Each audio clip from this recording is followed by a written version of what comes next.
Our story begins with the transpersonal mother archetype, a figure embodying three distinct roles. First as the abundant Mother Earth, then as the Virgin Mother impregnated by a god, and finally as the protector of the soul's treasures. This duality often manifests as a conflict between the sister and the princess. The father figure, however, is a more complex archetype, appearing primarily in patriarchal times. For reasons still under investigation, the personal father typically appears as a shadowy figure, alongside the heavenly birth-giving mother. The Virgin Mother who gives birth to the hero after divine impregnation is a spiritually and personally transformative figure. She opens herself to the heavenly and takes on many forms.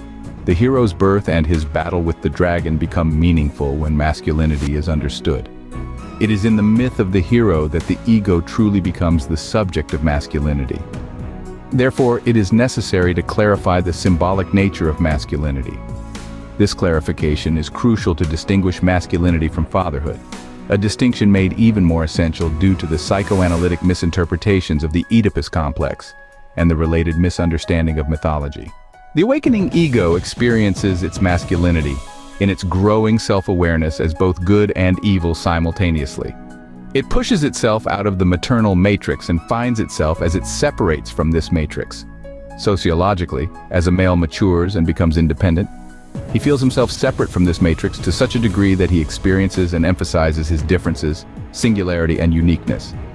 This is one of the most basic experiences of a male, that sooner or later he must experience the matrix in which he once lived, a mystical collaboration, as a you and a not ego experienced as something different and alien.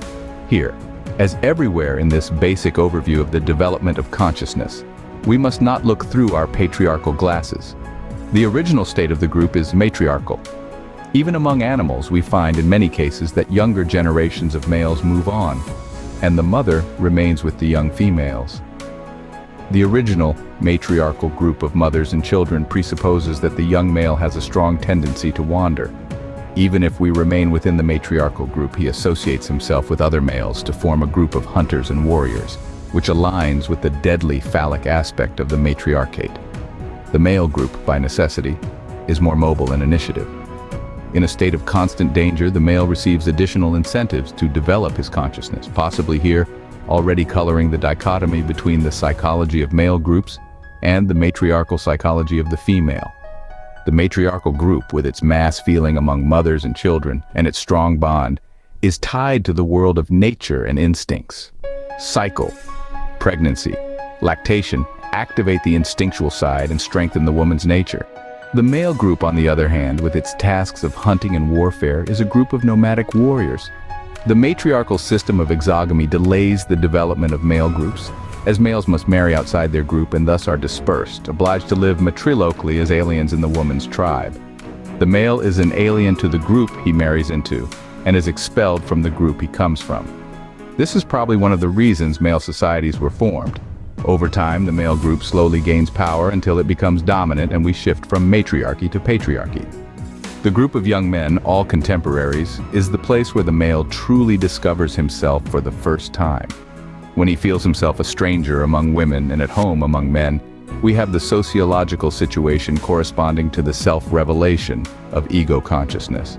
But male, as we said, is not at all identical to father, at least not with the figure of the personal father, who could not have been very effective before the patriarchal era. The older women, the mothers and the grandmothers, head the female group, and, as with many animals, an independent unit is created to which all sons belong until a certain age. The exogamous addition to this group, emphasizing the stranger nature of the male, exposes him to the influence of his outlawed anger, always the object of a powerful taboo, but not the influence of any masculine authority. In conclusion, the exploration of mythology and psychology reveals a rich tapestry of archetypes and societal structures that have shaped the consciousness of individuals throughout history. From matriarchal to patriarchal societies, from the hero's journey to the awakening of ego consciousness, these narratives and archetypes continue to influence our understanding of masculinity, fatherhood, and personal identity.